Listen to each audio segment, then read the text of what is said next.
最近在工地待了1个月，说这个月的事情吧。公司接下来一栋楼的弱电项目，项目里面有监控、网络、楼宇对讲等等。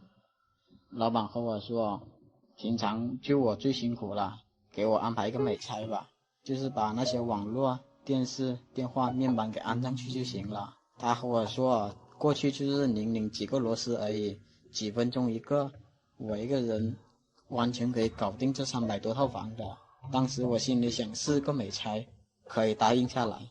后来穿上工地衣服和一群工人们来到了工地，来到现场一看，这栋楼属于施工阶段，什么墙灰啊、喷油漆的啊、刮腻子啊，搞空气里面都是那些粉尘，个个都戴着口罩，压根没办法施工。这下我就知道这个任务不简单，因为低楼层没办法施工，所以我就来到了高楼层。来到工地坐这种电梯还是挺可怕的一件事，给大伙看一下。你这次要一脚滑下去的话，可真的是要去领盒饭了。其实来到这个高楼层也没有那么顺利，给大伙看一下，这种底盒都烂成这样了，没办法去安装。后面底盒缺耳朵更是常见，而且底盒也是不统一的。这种底盒有是有耳朵，但是你稍微不注意，就把里面那个小螺丝给碰进去了，就变成视频这样了。你不把螺丝弄出来，你就没办法拧这个螺丝了。还有底盒进水泥的，强电弱电混合在一起的，等等等等。得了，我就知道会是这样。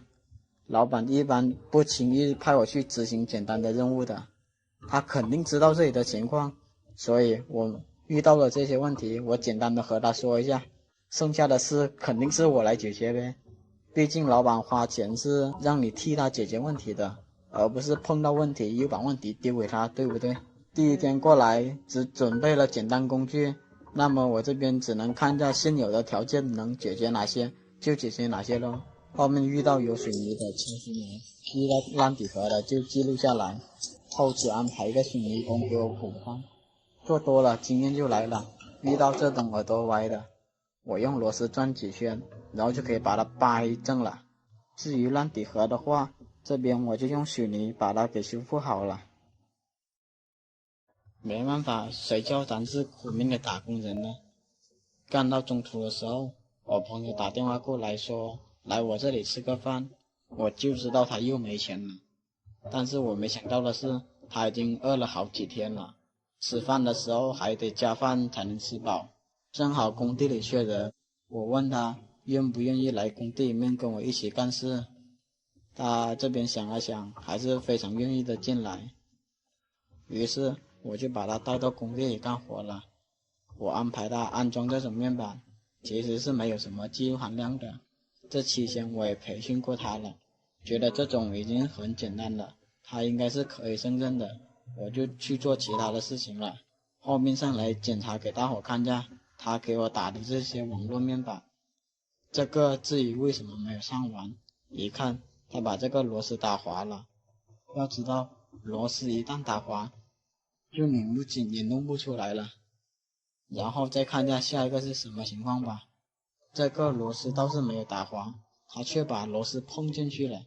这个我也嘱咐过他了，不要把那螺丝碰进去，不然的话很耽误时间的。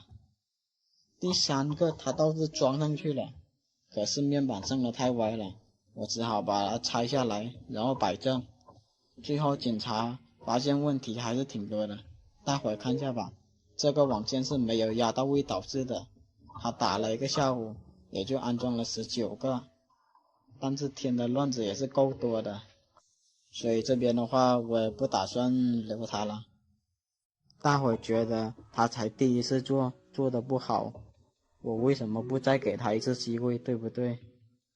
换做别人的话，我可能会给，唯独他却不行，因为他已经出来工作10年了，这10年来没赚到任何钱，现在甚至连饭都吃不上，然后做这些事的话，其实也是属于不负责任的那种。他既然浪费掉了这个机会，所以我就不想给他第2次机会了，因为给他第2、第3次，他依然会浪费。所以我还是打算留这个机会给更需要的人。后来视频一发出去，有一个自告奋勇的粉丝说他在附近，他3分钟可以打一个，于是我就把他带到工地里面来，给大伙看看他打的手法确实不错。期间这种底盒我以为会坑到他，没想到他补救的办法也是很完美。后面他一天打100多个，一个我算他4块钱，后面我随机抽检了几个，感觉实在不错，最后他在我这里领走了几千块钱，他出了劳力，我省了事，算是双方的共赢吧。好了，这个就是我在工地这段时间的经历，最后给大伙看一下最终的效果吧。那些底盒啊，那些墙啊，已经全部修补完毕。好了，本期到这里就结束了，大伙点赞评论是我更新最大的动力。说来你们也不信，这里的 WiFi， 苹果手机连上是没有网络的，安卓手机连上却可以流畅的上网。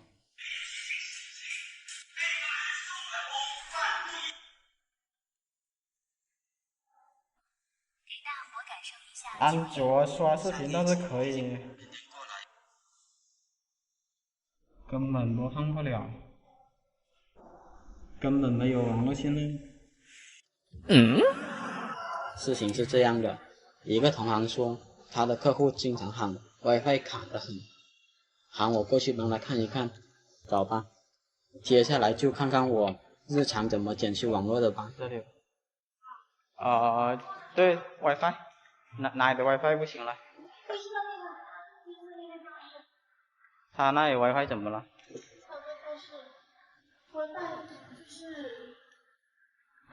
你有 WiFi 密码不？这里吗？我进来首先连接他们的 WiFi， 刷回视频试一试，因为视频是最吃流量的。但是我连接刷视频的时候，发现 WiFi 是正常的啊。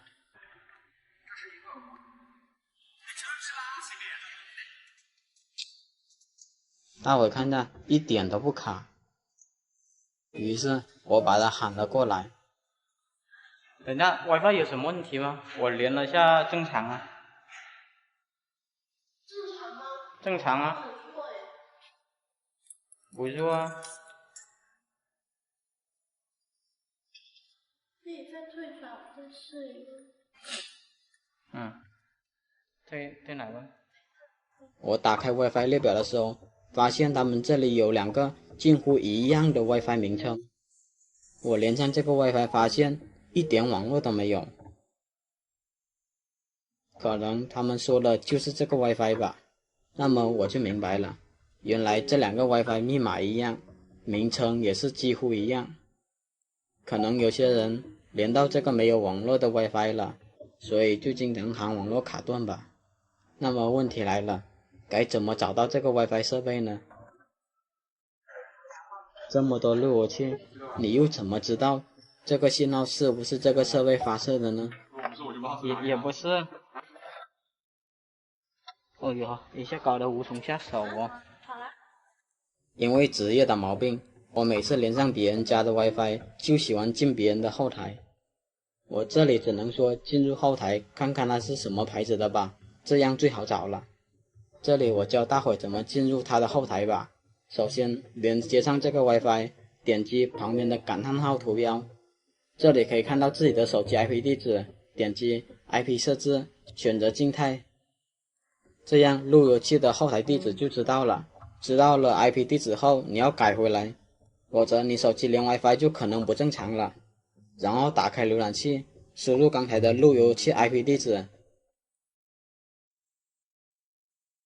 我进来一看到这个无线拓展器的时候，这一下我就完全明白了，这种东西最不好用了。它外观是长这样的，这下知道它外观了，还不好找吗？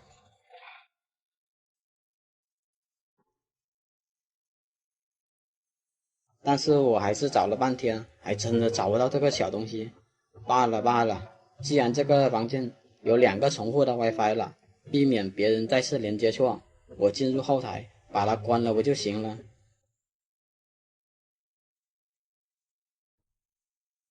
进入后台第一件事，我就遇到了拦路虎，他让我输入管理员密码，我这边只能试试我的终极大招，就是蒙密码。我首先 AD 密，结果不对，完了，要是 AD 密不对的话，几乎就猜不着了。但是无线拖打器它的管理员密码好像是和它 WiFi 密码一样的，别问为什么，这就是经验。但是刚才的 WiFi 密码是那个妹子输入的，咱这个人脸皮薄得很，不好意思再叫了，只能用这个办法获取密码了。首先长按 WiFi， 点击感叹号图标，点击二维码，这个二维码用扫一扫功能就可以把它扫出来了。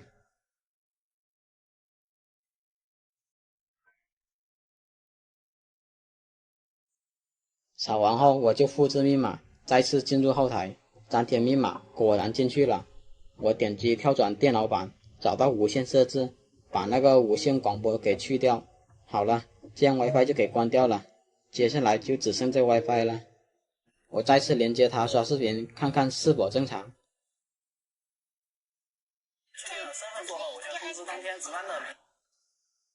果然 WiFi 是正常的。那么这期就真的结束了吗？不，刚走没几分钟，他们又打电话过来说 WiFi 还是完全用不了。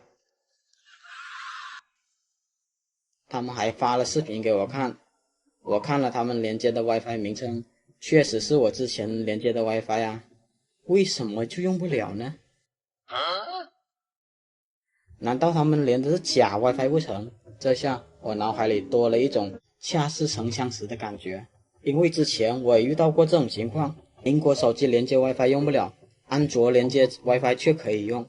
我问他们是不是所有的手机都是苹果系统的，他们说对的，当时就我手机是安卓的，所以这个 WiFi 他们所有的苹果手机系统都无法使用。至于什么原理，这个解释实在是太漫长了，所以我打算分成下一期慢慢讲它的原理。喜欢的小伙伴们可以先点赞，再给个关注，咱下一期慢慢讲它的原理。